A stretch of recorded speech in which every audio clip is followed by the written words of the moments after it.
Good evening, everyone. Welcome to the channel. Before I begin, here are my disclaimers. Today I am going to give you an update about Hsbc Holdings Plc latest report. Hsbc Holdings Plc offers a wide range of banking and financial services globally. At its core, the company operates through four main segments: Hong Kong, UK, corporate and institutional banking, and international wealth and premier banking. The Hong Kong segment focuses on retail banking and wealth management for HSBC Hong Kong and Hang Seng Bank customers. In contrast, the UK segment caters to UK-based clients with services including retail banking, wealth management, commercial banking, and innovation banking through brands such as First Direct and M&S Bank. The corporate and institutional banking segment is dedicated to transaction banking and capital markets, providing financial solutions for large corporations and institutions. Meanwhile, the international wealth and premier banking segment serves high-net-worth individuals worldwide with private banking services, asset management, and insurance offerings. Overall, HSBC's diverse range of businesses and services caters to a broad spectrum of clients, from individual consumers to large corporations and institutions. HSBC Holdings stock price has seen a substantial rise of over 50.33% in the past year, primarily driven by several positive news events surrounding its full-year 2025 financial results. The bank reported better-than-expected profits, with a pre-tax profit of $29.91 billion surpassing analyst forecasts. This was accompanied by strong return on tangible equity, ROTE, of 17.2%, exceeding market expectations.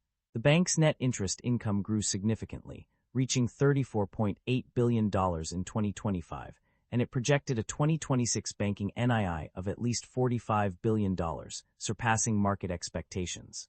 HSBC also successfully accelerated its cost savings program, achieving £1.1 billion reduction 6 months ahead of schedule.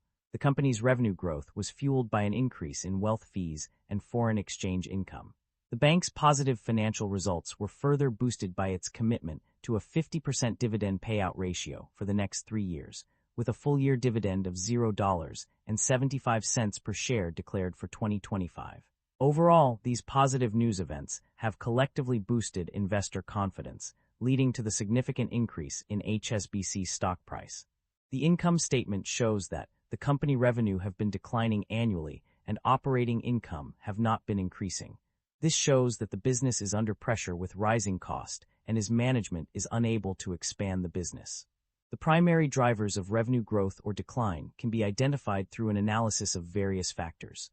On the growth side, fee and other income from wealth, net interest income, and banking NII have contributed significantly to revenue expansion.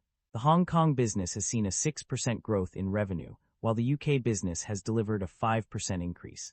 Additionally, CIB increased revenue by 3%, IWPB saw a 5% rise, and wealth fee and other income across all businesses was up 24%. Net interest income grew by 6.3%, net fee income rose by 8.2%, and other operating income/expense experienced a 19.6% increase. On the decline side, notable items such as business disposals, dilution loss related to BOCOM, margin compression on deposits, and restructuring costs have contributed to revenue decline. Disposals, wind-downs, acquisitions, and related costs declined by $299 million from 2024 to 2025. Dilution loss of interest in BOCOM Associate was a new decline of $1,104 million in 2025 compared to 2024. Restructuring and other related costs also saw a significant increase of $996 million from 2024 to 2025. Furthermore, legal provision was a new decline of $1,432 million in 2025 compared to 2024. In summary, revenue growth is driven by fee and other income, net interest income, and banking NII, while notable items such as business disposals, dilution loss related to BOCOM, margin compression on deposits, and restructuring costs are the primary drivers of revenue decline. The net income of the company decreased by $2.4 billion to $23.1 billion between 2024 and 2025, representing a decline of 7.2%. This decrease was also reflected in the operating profit margin, which dropped by 3.3 percentage points from 44.7% in 2024 to 41.4% in 2025. The The company's profit margins were affected by several factors. The return on total equity, ROTE, decreased by 1.3 percentage points to 13.3%, while excluding notable items, ROTE increased by 1.6 percentage points to 17.2%. However, the profit before tax margin declined from 79.3% in 2024 to 78.6% in 2025, and from 74.2% in 2024 to 73.1% in 2025. The decrease in net interest margin from 1.66% to 1.59%, the increase in cost efficiency ratio from 48.5% to 53.4%, and the rise in expected credit losses as a percentage of average gross loans and advances were key contributors to the decline in profit margins.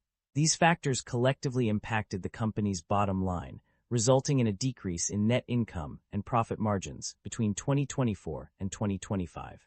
The company's financial performance indicates a strong ability to generate cash from its core operations. The data shows that in both 2025 and 2024, the operating cash flow was positive, indicating that the business is generating sufficient funds to cover its operational expenses. In 2024, the company recorded an impressive $65,305 in operating cash flow, demonstrating a robust financial foundation. Similarly, in 2025, the operating cash flow stood at $29,766, further solidifying the company's ability to manage its finances effectively. These positive results suggest that the company is on a stable financial footing and has the capacity to sustain its operations without relying heavily on external funding sources. The company's debt level and interest expenses have undergone significant changes between 2024 and 2025.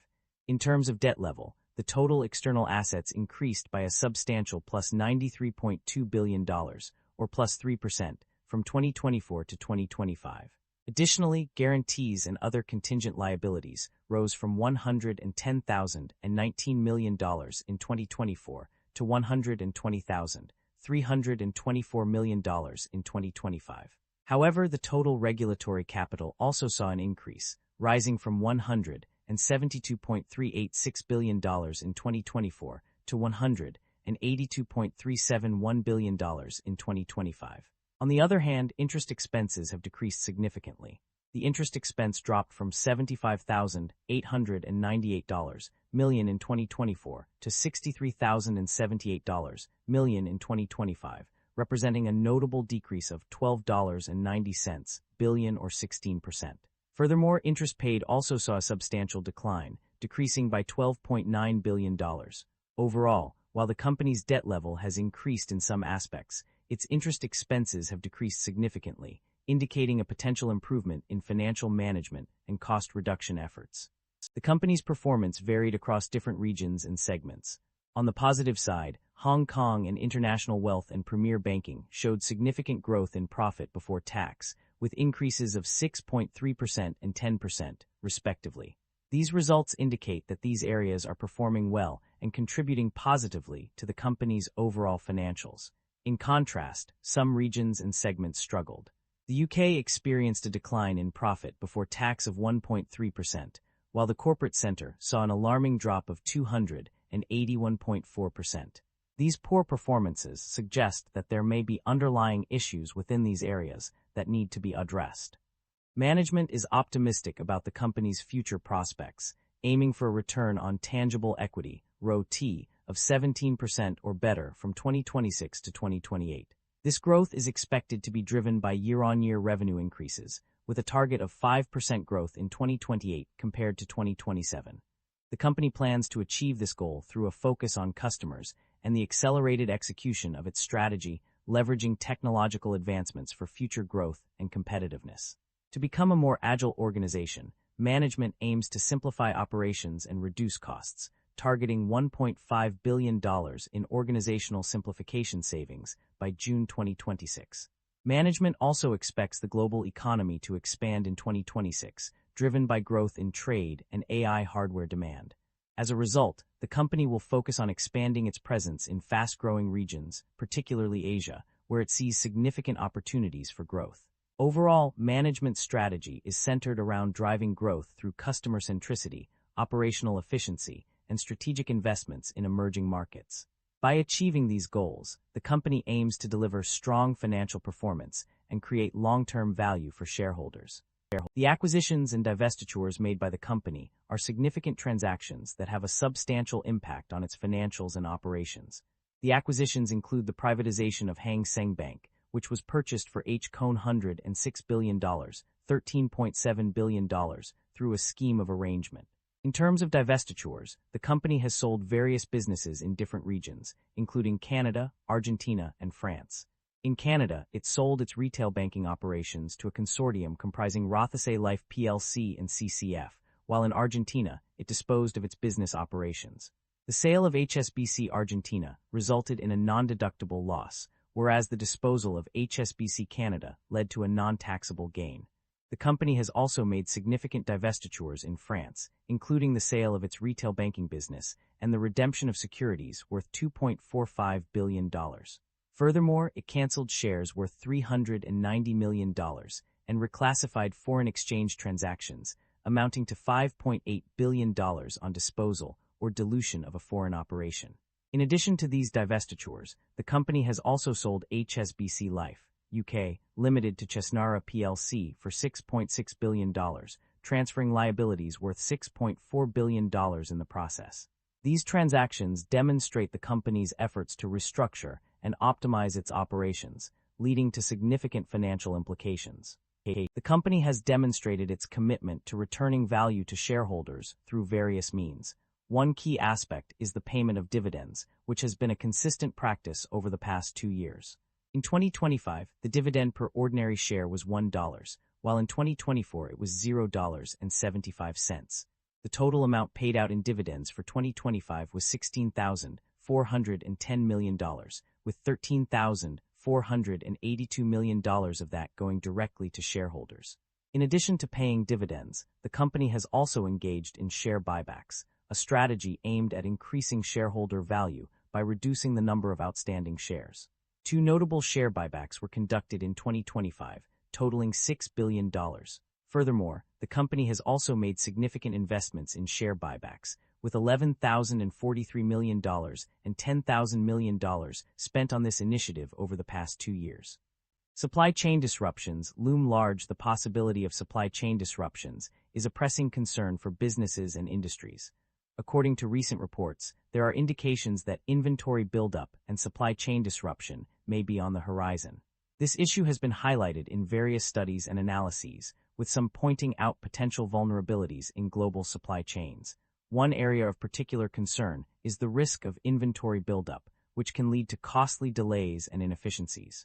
If not managed properly, excess inventory can become a significant burden for companies, tying up valuable resources and hindering their ability to respond quickly to changing market conditions. The consequences of supply chain disruptions can be far-reaching, affecting not only businesses but also the broader economy. Disruptions can lead to shortages, delays, and increased costs, ultimately impacting consumer confidence and overall economic growth. That concludes the financial summary for Hsbc Holdings Plc. Feel free to comment below, and I will be happy to answer them when possible.